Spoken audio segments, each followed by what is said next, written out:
Hello friends, कैसे हो? बढ़िया, मैं भी बहुत बढ़िया। दोस्तों, आज हम बात करेंगे वीकली मार्केट अपडेट के बारे में। इसमें हम क्या देखेंगे, कौन सा सेक्टर स्ट्रॉन्ग है, कौन सा सेक्टर वीक है, इंटरनेशनल मार्केट क्या कर रही है, कमोडिटी क्या कर रही है। और लेकिन साथ में हम देखेंगे भी, लास्ट में देखेंगे दो ऐसे स्टॉक जो लेटेस्ट ब्रेकआउट कर रहे हैं और आने वाले समय में हाई पोटेंशियल दे सकते हैं। साथ साथ उनका सेक्टर भी ब्रेकआउट कर रहा है। तो दोस्तों, आइए शुरुआत करें वीकली मार्केट की।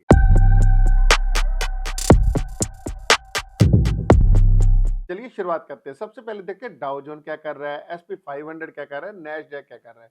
अगर ये देखिए तो थोड़े-थोड़े बुलिश रहे हैं, लेकिन ज़्यादा स्ट्रॉन्ग बुलिश नहीं हो पाए हैं। उसके बाद अगर कमोडिटी मार्केट की बात करें, गोल्ड और सिल्वर हम देखते हैं 5 से लेके 4% तक भागे। इसमें और कौन भागा?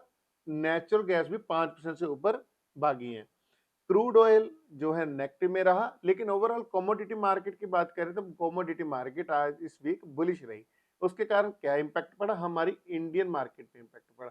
अगर आप कमोडिटी में ट्रेड करते हैं, कौन सा टाइम फ्रेम चूज करते हैं, तो हमें कमेंट में जरूर बताएं, जिससे हमें मालूम चले आप कौन से टाइम फ्रेम में ट्रेड कर रहे हैं, 15 मिनट में, 4 आवर में या डेली में। तो अगर हम इंडियन मार्केट की बात करें, इंडियन मार्केट के देखें तो निफ्टी 1% से ज्यादा बढ़ी, बैंक निफ्टी 0.8%। अगर मेन पॉइंट देखें तो दो सेक्टर कौन से भागे? ऑटो सेक्टर की अगर बात करें तो वो 5% अप गया और मेटल सेक्टर भी 5% अप गया। सिर्फ दो सेक्टर नेगेटिव गए, कौन से? आईटी और दूसरा क्या है? Oil and gas. Overall market क्या रही? साइडवेज रही, लेकिन दो सेक्टर कौन से भागे? ऑटो और मेटल। अगर आप हमारी पहले वाली वीडियो देखेंगे, जिसमें हमने आपको बताया आज से 2 हफ्ते पहले ऑटो सेक्टर स्ट्रॉन्ग है, पिछले वीक क्या बताया? ऑटो सेक्टर स्ट्रॉन्ग है। तो इसी तरह दोस्तों वीडियो में बने रहे। लास्ट में ऐसे दो स्टॉक की बात करेंगे जो लेटेस्ट ब्रेकआउट कर रहे हैं। तो आप भी बताइए, आपको क्या हमारी वीडियो से बेनिफिट मिल रहा है? आप कोई ट्रेड आइडेंटिफाई कर रहे हैं तो कमेंट में जरूर लिखिए। तो अब देखते हैं डाउ जोन। डाउ जोन क्या कर रहा है? डाउ जोन देखिए, मंथली में इसने एक छोटा सा ब्रेकआउट किया। इस ब्रेकआउट के बाद इसने क्या किया? यहाँ पर एक ऐसी कैंडल बनती है जिसको हम बोलते हैं हैंगिंग मैन टाइप बन रही है। लेकिन अगर हम इसकी बात करें डेली की, डेली में इसने एक रेंज बना कर रखी है। अगर ये प्राइस इस रेंज को ब्रेक करता है तो हम कहेंगे बुलिश सिनेरियो अभी डाउ जोन में खत्म हो चुका है। लेकिन अपसाइड करता है तो हम कहेंगे ब्रेकआउट हो गया, लेकिन चांस कम है ब्रेकआउट होने के कारण कि एक बार, दो बार, तीन बार एक ही जगह प्राइस सपोर्ट ले रहा है। डाउ जोन के बाद हम देखते हैं, डाउ जोन के बाद हम देखेंगे एसपी 500। एसपी 500 हमारे लिए क्या कर रहा है? इसको हम पहले करते हैं क्लीन, फिर मार्किंग। इसके बाद देखते हैं, इसने वीकली स्ट्रॉन्ग कैंडल दी, मंथली स्ट्रॉन्ग कैंडल दी और डेली में क्या किया? डेली में इसने ब्रेकआउट किया। ब्रेकआउट करने के बाद क्या कर रहा है? अभी वॉच करेंगे। अगर इसने इस ब्रेकआउट को, हम यहाँ मार्क लगाते हैं, अगर इसने इस ब्रेकआउट को सस्टेन रखा तो ये अप साइड मूव दे सकता है एसपी 500। तो इससे आगे बात करें, इसके अगर आगे की बात करें तो देखते हैं, पहले रबड़ को लेके इसको इरेज करते हैं जिसमें हमें कंफ्यूजन हो। नैस्डैक, नैस्डैक पहले हम क्या देखेंगे, दोबारा देखते हैं एक बार। 500 क्या कर रहा है? नया हाई बना रहा है, लेकिन नैस्डैक क्या कर रहा है? अपने पुराने हाई से भी ऊपर नहीं जा रहा। कितने वीक से ये साइडवेज जा रहा है, लेकिन इसने इस लाइन को अभी ब्रेकआउट करने की कोशिश कर रहा है। अगर कोशिश करेगा तो प्राइस ऊपर जा सकता है। अब हम बात करेंगे कोमोडिटी मार्केट। कोमोडिटी मार्केट में लास्ट वीक भी हमने बोला था गोल्ड में हमें ज्यादा बुलिश नहीं होना है, लेकिन फिर भी गोल्ड काफी भागा। अभी भी हमें इसमें वॉचफुल रहना है, ज़्यादा बुलिश मत होइए, क्योंकि जब हम बात करते हैं मंथली आरएसआई कहाँ पे? 91। 91 का क्या मतलब? अगर हम किसी गाड़ी को भगा रहे हैं, भगा रहे हैं, भगा रहे हैं, तो वो क्या होगी? हीट अप होगी। आप नोट बना रहे हैं ना? बिल्कुल। जैसे क्या हुआ, गाड़ी हीट हो रही, हीट होने के बाद क्या हुआ? यानी वो गाड़ी अभी रुक सकती है। रुकेगी मैं ये नहीं कह रहा, आपको अपनी एनालिसिस करनी है, उसके बाद ही कोई डिसीजन लेना है। तो मुझे ये लगता है भी आने वाले समय में ये नीचे आ सकता है, लेकिन कल का क्या हो हमें मालूम नहीं है। तो अभी इसमें बुलिश सिनेरियो ही है। सिल्वर की बात करें, सिल्वर ने मंथली ब्रेकआउट दिया, वीकली क्या किया? इसने एक गैप प्राइस ने जनरेट कर दिया। तो गैप से क्या हुआ, अगर इस गैप को पेन लेते हैं, अगर इसने इस गैप को नीचे साइड फिल करने के लिए आ गया, तो ये नीचे वाली साइड ब्रेकआउट कर सकता है या इस गैप को फिल करके प्राइस ऊपर जा सकता है। तो हमें इसको ध्यान रखना है, बुलिश थोड़े टाइम के लिए होना है, ज़्यादा बुलिश हम इसमें नहीं बनेंगे। सिल्वर के बाद हम बात करेंगे यूएस डॉलर। यूएस डॉलर अपनी लाइन को ब्रेक कर चुका है, लेकिन साइडवेज चल रहा है, मंथली डबल टॉप बन रहा है। अगर आप देखेंगे तो वीकली भी स्मॉल कैंडल। यूएस डॉलर के बाद क्रूड ऑयल क्या है, साइडवेज। अगर हम कमोडिटी मार्केट की बात करें ना, तो ये मार्केट, इंडियन मार्केट कितना टाइम चलती है, 8 घंटे, लेकिन ये मार्केट 12 16 18 घंटे ये मार्केट चलती है। अगर हमें इसमें कोई ट्रेड लेना, तो हम अगर हम लॉन्ग टर्म के लिए ट्रेड लेंगे, यानी 2 4 दिन रखना चाहते हैं, तो हमें क्या करना पड़ेगा, हमें 4 आवरली और डेली टाइम फ्रेम देखना पड़ेगा। लेकिन अगर हम इंडियन मार्केट में ट्रेड लेते हैं तो कैसे देखेंगे, हमें डेली और वीकली को वॉच करेंगे। कमोडिटी मार्केट में 4 आवर और डेली। तो अभी ये साइडवेज चल रहा है। अगर हम नेचुरल गैस की बात करें, नेचुरल गैस अभी डेली पर देखें तो एक स्मॉल कैंडल आ रही है, लेकिन इसने 50 ईएमए को ब्रेकआउट कर दिया है। 60 पर रेजिस्टेंस ले सकता है, क्योंकि मार्केट जो है ना वीकली में 47 पर है। इंडियन मार्केट जो हमारी सबसे फेवरेट मार्केट है, हम अब उसकी बात करते हैं। निफ्टी 50 में हम देखेंगे मंथली में बुलिश कैंडल बनी, लेकिन वीकली में भी एक बुलिश कैंडल बनी, पर उस कैंडल का मैं मार्क लगाता हूं, यहां से आपको थोड़ी आसानी होगी। यहाँ पे देखिए, ये मार्केट ने क्या किया, यहाँ पे एक स्मॉल डबल बॉटम बनाया और एक बुलिश कैंडल बनी, जिसका लो और हाई सेम है। और इसका बात करें तो इसने क्या किया, यहाँ पे इसको अगर हम ध्यान से देखें, इस कैंडल ने और इस कैंडल ने, यानी इसके लो के नीचे प्राइस अभी नहीं गया है। इसने एक हाई बनाया, फिर जो क्या बनाया, इसको क्या बोलते हैं, लोअर लो, इसको क्या बोलेंगे, हायर लो। इसने इस लो को ब्रेक नहीं किया, तो क्या कर सकता है, प्राइस धीरे धीरे ऊपर साइड जा सकता है, लेकिन क्या चला जाएगा, नहीं। हम मंडे को देखेंगे मार्केट क्या कर रही है। उसके बाद हम बात करेंगे बैंक निफ्टी। निफ्टी से अगर आप ध्यान से देखें, हम निफ्टी का चार्ट देखें तो निफ्टी अपने हाई से थोड़ा नीचे है, लेकिन अगर बैंक निफ्टी देखें, बैंक निफ्टी ने वीकली सपोर्ट को भी तोड़ दिया है, लेकिन यहाँ पे एक सपोर्ट ले रहा है और आरएसआई में भी डाइवर्जेंस है। तो हमें वॉचफुल रहना है, इसमें ज्यादा बेरिश अभी नहीं होंगे, लेकिन ज्यादा स्ट्रॉन्ग सेक्टर नहीं है।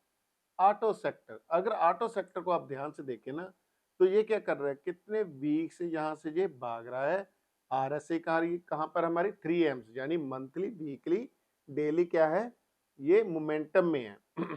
तो कितनी बड़ी एंट्री आई थी हमारे पास, यहाँ पर क्या हुआ था, 60 पे सपोर्ट लिया।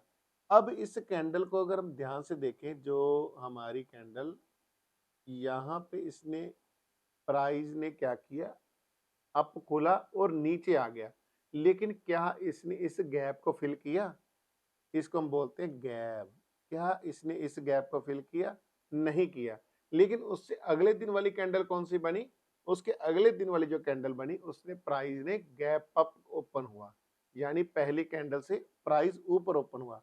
बुल्स, इसका क्या मतलब है, बुल्स ज्यादा अग्रेसिव हैं, तो हमें इस सेक्टर को बुलिश मान के चलना है। कहीं पर रिट्रेसमेंट आती है तो हम रिट्रेसमेंट में इसमें बाय कर सकते हैं। इसके बाद हम अगले सेक्टर की बात करें, ऑटो के बाद मेटल। मेटल में अगर देखें तो मेटल लास्ट वीक 5% से ज्यादा भागा, एक बहुत ज्यादा स्ट्रॉन्ग कैंडल। लेकिन अगर वीकली की बात करें ना, वीकली ने इस लाइन को इसने ब्रेकआउट कर दिया। इस लाइन को ब्रेकआउट करने के बाद अब देखेंगे सस्टेन करता है कि नहीं करता, मंथली और डेली। और आरएसआई अबव 60, वीकली क्या कर रही है, वीकली आरएसआई अभी 69 पर है, यानी ब्रेकआउट के चांस बहुत ज्यादा है। अगर इसने इस 96.80 को होल्ड करके रखा, इसके प्राइस ऊपर जाने लगा, तो ये भी हमारे लिए बुलिश सेक्टर हो जाएगा।